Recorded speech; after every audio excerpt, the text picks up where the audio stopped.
Hey, so, what's been going on with CNC lately? Our intern is back, or rather, our gym turn, and yes, every Command & Conquer game is now available on Steam. The Ultimate Collection comes to Steam, and until March 21st, it is 50% off, so you can get everything for $10. And that's great. I am genuinely happy about all of that. But it's not all upside. So first of all, I already own 2 or 3 copies of almost every single Command & Conquer game.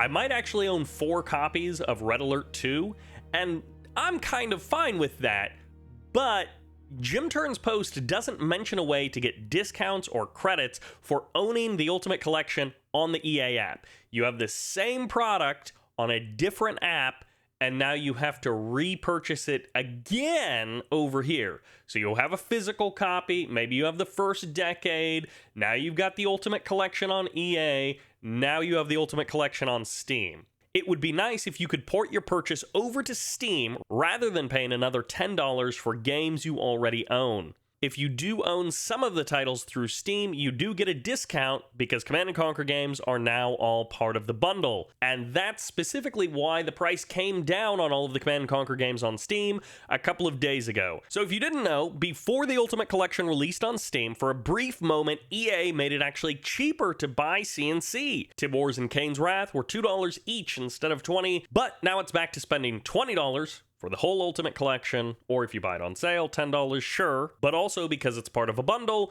some of you are going to be buying games that you actually don't want to buy, and that's never a great thing. I would love to see them break it out so that you could actually buy individual titles as well as the whole pack. Also, I would love if mods didn't break. Because of this update, many mods don't work with the Steam versions of the games. Even Gen Evo, which just a couple of days ago I had running through the Steam version of Red Alert 3, now doesn't launch. I didn't change anything, and now my mod is broken. And there is supposed to be a fix coming for all of this, but it's not here now, and this is not how it launched. So, as much as I appreciate the Ultimate Collection, especially on Steam, it just doesn't make a lot of sense. And a perfect example of this is the first 3 Command & Conquer games. Command & Conquer, Red Alert, and Tib's Son are actually freeware. Over 10 years ago, they were released as freeware, so you can legally download these games for free without paying for them. The Ultimate Collection is not actually the best way to play these games. The remaster is a better way to play the original Command & Conquer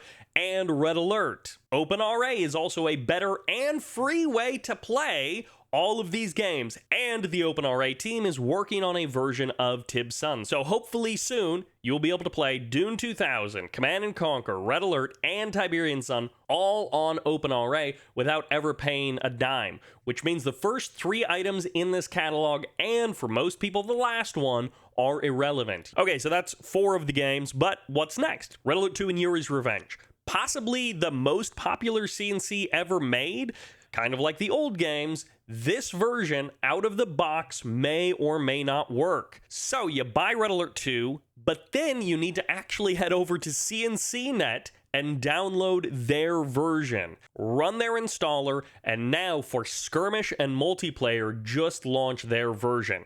You can tweak the settings from inside of their app and then launch the Steam version if you want to play the campaign. But again, if you're playing skirmish or multiplayer, just run the CNCnet version of Yuri's Revenge. It will give you better functionality than the actual game through Steam that you paid for. However, because Red Alert 2 is not freeware, you do have to have a purchased copy for the CNCnet Yuri's Revenge version to work. So it's great that Red Alert 2 is on Steam, but for it to actually work well, you of course need community tools. Now, I do want to appreciate and call out the fact that they have included the world builders, especially the Tib's Son world builder and the Red Alert 2 world builder, in this Ultimate Collection on Steam. They've also added more languages. I love that more people are going to have more accessibility to the world builder and to these games. Maybe we'll get to see even more cool custom maps and campaigns than ever before.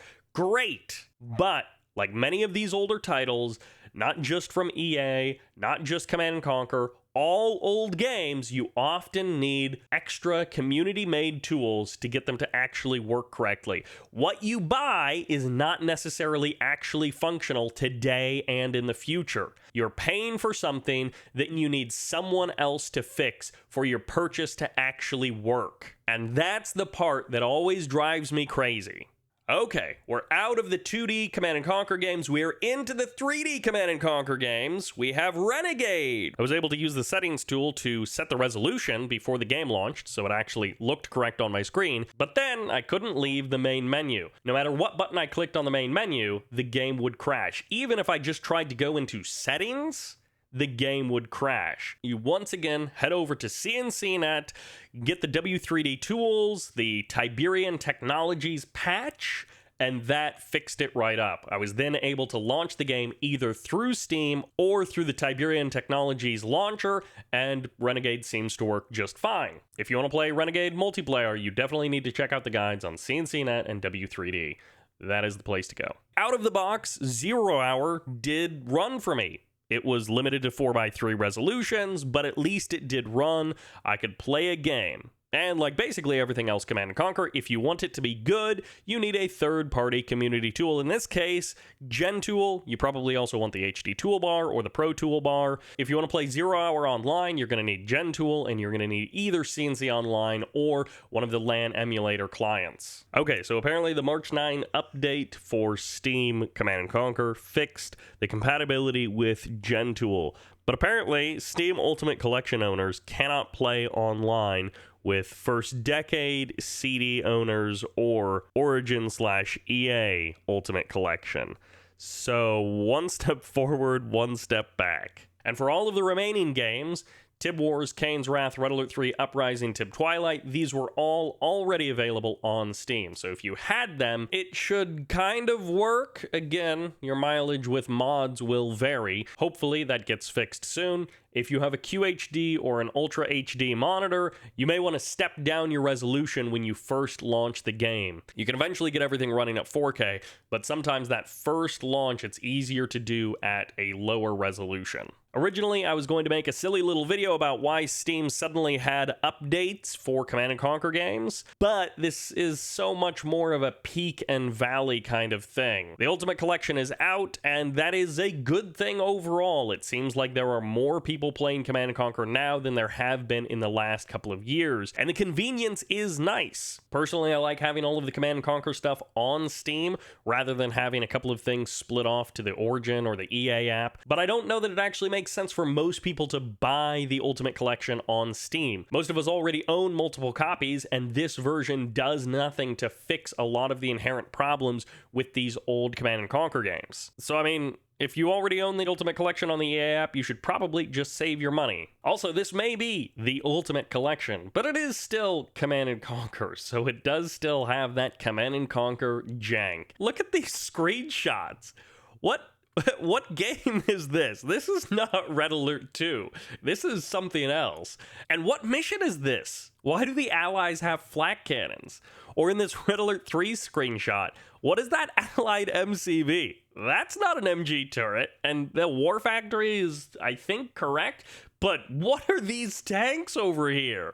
There are a bunch of actually really good screenshots of these games that you could have used for this, and instead we got this. There's just something funny about the Ultimate Collection using screenshots from pre-release alpha or beta versions of the game where the artwork isn't even finished. I don't know, there's just something funny about that. Let's go through Jim Turn's post on Reddit where he announced the Ultimate Collection. I do love that like the official post for this is on the Command & Conquer subreddit. Jim Vasella, aka Jim Turn, made this post. Dear CNC community, it's been a few years since I had the opportunity to reach out and engage with you directly. I've truly missed that. I hope you have all stayed safe, healthy, and positive since my last post in September of 2020. Positive? Is that the best word to use with 2020?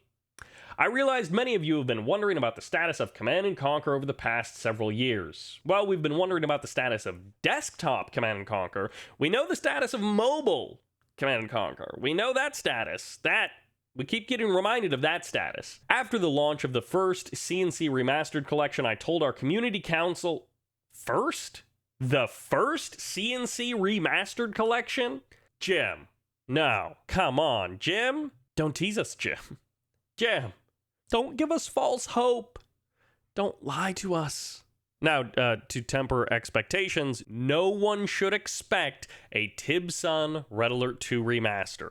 Even though it says first remaster, literally think of that as a typo. There is no reason that you should set your expectations on another remaster, ever. And I wasn't trying to make this video a downer. You should buy the Ultimate Collection on Steam if you want it, but also maybe don't buy it, or maybe wait. Don't misunderstand me. I am incredibly grateful to Jim Vasella and everyone at EA and in the community who was a part of the remaster and the Ultimate Collection on Steam. I'm very grateful and I'm very thankful to everyone who did that. But part of the reason why this video, which is ultimately about a good thing, is also kind of a downer is it's also a reminder that the Ultimate Collection was originally released partially to be marketing for Generals 2. It has been more than 10 years since Generals 2 or Command & Conquer Free-to-Play got axed. And Ultimate Collection on Steam is kind of just a reminder of that. I didn't actually realize that it had been more than 10 years, but it's been a whole decade since the Ultimate Collection originally released and since the Command & Conquer team got shut down and the project was abandoned. So now, instead of the Ultimate Collection being the triumphant opening act to the return of Command & Conquer, we have another re-release of old games, most of which need community-made tools to actually work. So I really want to be happy, and there are some things to be happy about. I can't be happy and forget the road that has brought us here as Command & Conquer fans, and so I'm in this, like, bittersweet situation. Some things are really cool about having the Ultimate Collection on Steam, and other things are less cool. So that's all I've got. And I guess this is Sybert signing out.